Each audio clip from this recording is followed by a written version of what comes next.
Bon, on va se retrouver sur l'installation là de ces voiles d'ombrage. Donc bon, je vous explique vite fait, il n'y a rien de compliqué. Donc j'ai mis des crochets alu, câble alu. Donc je suis à 10 cm ici, 10 cm, j'ai 80, j'ai 82 exactement. Donc je suis juste au niveau des voiles. Et puis après, vous mettez un câble. Alors au niveau du câble, j'ai préféré mettre toute la partie tendeur de ce côté-là. Donc voilà, donc je vous montre un peu.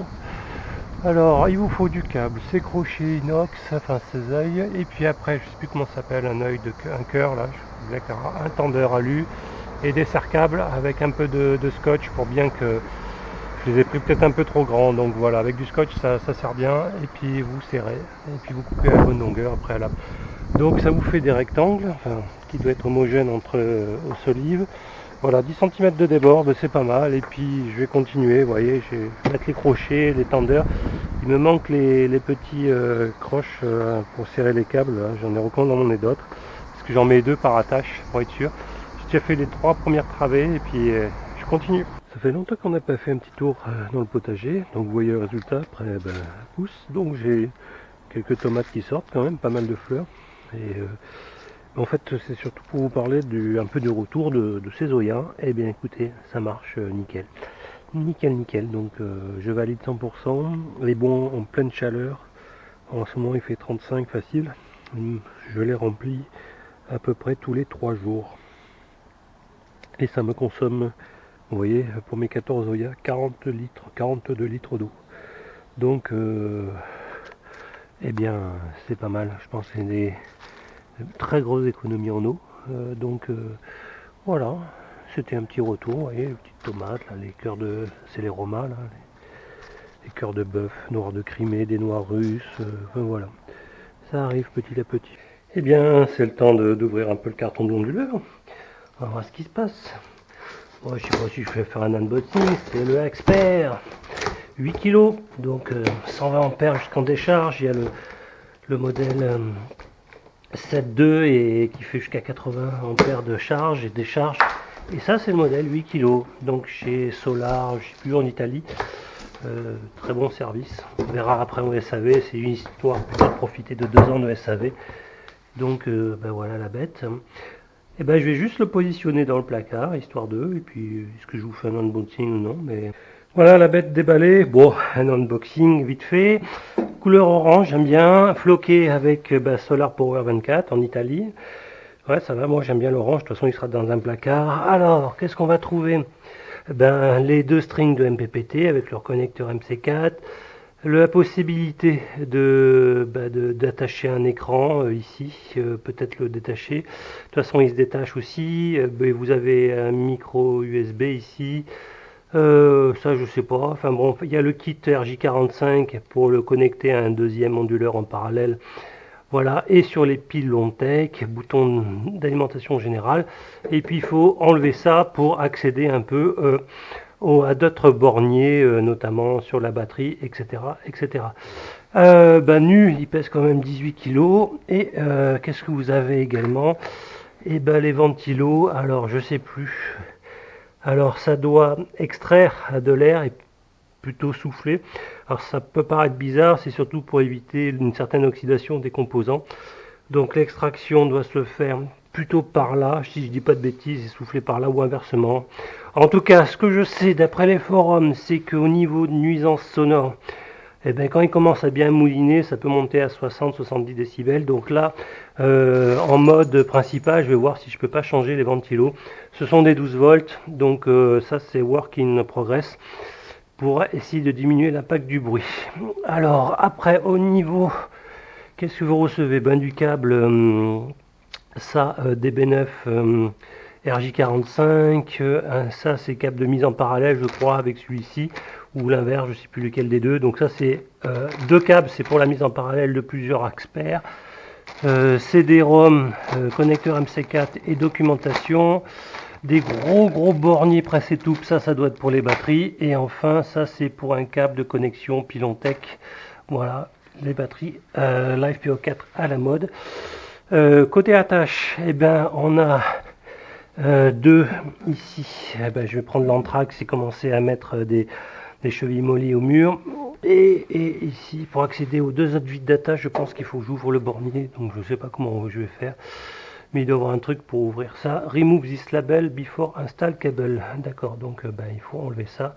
C'est clair, il doit avoir les accessoires ou l'accès voilà, au bornier de batterie. Effectivement, on se retrouve dans une prochaine étape. Ou alors, qu'est-ce que je peux rappeler les caractéristiques? Eh bien, jusqu'à 8 kg, une pointe, je crois, à 10 kg sur quelques secondes, 120 ampères en charge-décharge, 2 strings MPPT indépendantes qui démarrent à 90 volts. Voilà, et ça accepte jusqu'à, si je dis pas de bêtises, 6-7 kg de panneaux par string.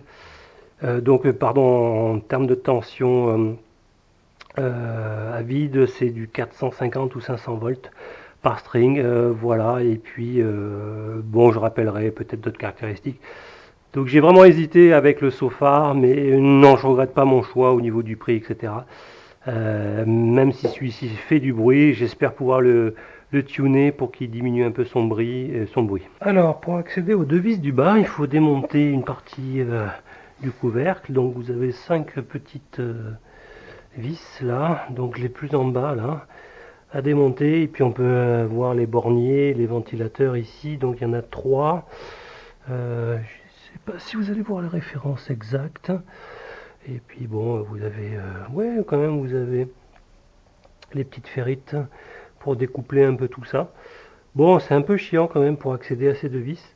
Alors je sais pas si je vais pouvoir les mesurer à l'avance et puis calculer, mais je vais pas prendre le risque. Donc j'ai déjà percé les deux du haut, j'y dois traverser du placo et du carrelage, donc j'ai pris de la grosse, enfin de la molly assez longue, 75. Ça va. Et bon, mais je vais commencer à présenter l'enfant à sa mère, et puis ça me permettra de prendre les marques après. Donc 18 kg quand même à porter. Je vais remettre juste une vis et pour voir un peu.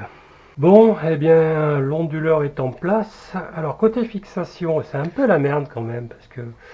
Alors, j'utilisais des grandes mollies, comme je vous ai dit, c'était les plus grandes qui est possible. C'est des 50 kg, ça va jusqu'à 82 cm. Alors, commencer par les deux vis du haut, je crois qu'il y a 35 cm d'anthrax. Voilà, et ça déborde à partir de 7. Et voilà, donc et après il faut le poser donc à bout de bras parce que j'ai une planche, etc. Faire les marques pour les trous du bas, d'accord, et puis après le déposer, repercer et réinstaller après avoir mis les deux autres mollies. Enfin bref, c'est pas pratique, ils auraient dû mettre un patron pour voilà, ça coûtait rien, une feuille de papier. Enfin bref, ça aurait été bien plus simple. Il pèse quand même son petit poids. Bon voilà, et surtout que je suis en bout de bras parce que j'ai cette étagère, j'ai dû démonter complètement les portes du placard, etc. Enfin bref, un petit peu de galère, mais il est en poste. Et au niveau des trous, et bien évidemment, avec la chance que j'ai, sur cette vis là, je suis tombé sur un rail de placo, donc je peux pas l'enfoncer complètement. Bon, enfin bon, il y en a 3, il y en a 4, et la quatrième elle n'est pas tout à fait enfoncée, mais elle tient déjà, ça ira largement, elle tient 50 kg chacune, les vis. C'est sans souci. Bon, et il me reste ce boîtier, c'est pour la partie PV, je sais pas où je vais l'installer dans le coin. Voilà, et ça avance pas trop mal. Bon, voici les 5 voiles d'ombrage installées. Alors, ce qu'il faut savoir, c'est qu'il faut donc 2 fois 4 accroches plus les mousquetons, et en fait 2 fois 5 puisqu'il faut aussi mettre les mousquetons d'arrêt en position ouverture et en position fermeture, donc là aussi pour les bloquer, sachant que dans un deuxième temps je vais faire le système d'ouverture comme vous avez peut-être vu dans la vidéo que j'ai linké la dernière fois. Donc ça marche à peu près bien, j'ai dû un peu retailler parce que mes pannes, mes solives de la pergola sont pas parfaitement droite, il faudra que je mette des planches pour les... Donc j'ai dû un peu disquer légèrement les tubes IRL, je suis content de les avoir fait en tube IRL, sinon ça marche bien. Voilà le résultat. Donc je vais vous montrer quand même comment décrocher. Donc vous avez le mousqueton, je suis un peu grand, j'y arrive. Voilà, et puis après vous dépliez, voilà. Vous remontez ça là-haut et vous accrochez là-haut, voilà. Et puis avec un bout de bois, je vais le sortir. Je vais étirer et accrocher comme ça. Donc je vous le répète, il va y avoir un système qui permettra de dérouler les 5 en même temps. Mais bon, après vous accrochez, s'il y a du vent, c'est très important de mettre cette accroche centrale des deux côtés. Au fait, quand j'ai présenté la position d'onduleur, j'ai oublié simplement de vous mentionner que j'ai installé 3 coffrets. Donc ça, c'est un coffret entrée photovoltaïque, voilà. Donc vous avez disjoncteur, parafoudre, etc. Donc par les 2 strings MPPT. Donc c'est, on va dire, entrée panneau solaire. Ici, vous avez le méga tableau. J'espère que vous allez voir. Alors, j'ai la porte du garage qui me gêne, du placard. Mais bon, donc j'ai dû un peu disquer un petit peu parce que l'inverseur de source ici, rentrait pas trop. Donc je protégerai les borniers pour pas que ça soit accessible. Donc disjoncteur général, inverseur, sectionneur. Alors ça c'est pour l'entrée Enedis. Si je veux couper l'entrée de l'onduleur, parce qu'il faut qu'il soit alimenté par Enedis. Et ça c'est la sortie onduleur. Donc si je veux aussi couper la sortie. Donc on va dire, et ça c'est l'inversion de source qui pour l'instant, comme j'ai pas encore branché mes panneaux, étant manuel position Enedis. Alors j'ai pas encore relié les dérivations, ça sera l'objet d'une vidéo. Mais voilà, donc ça c'est le premier panneau coffret qualifié de AC1. Et puis ici vous avez plutôt la protection de l'onduleur. Donc vous avez également un sectionneur, et puis un disjoncteur différentiel. Alors c'est type ASI.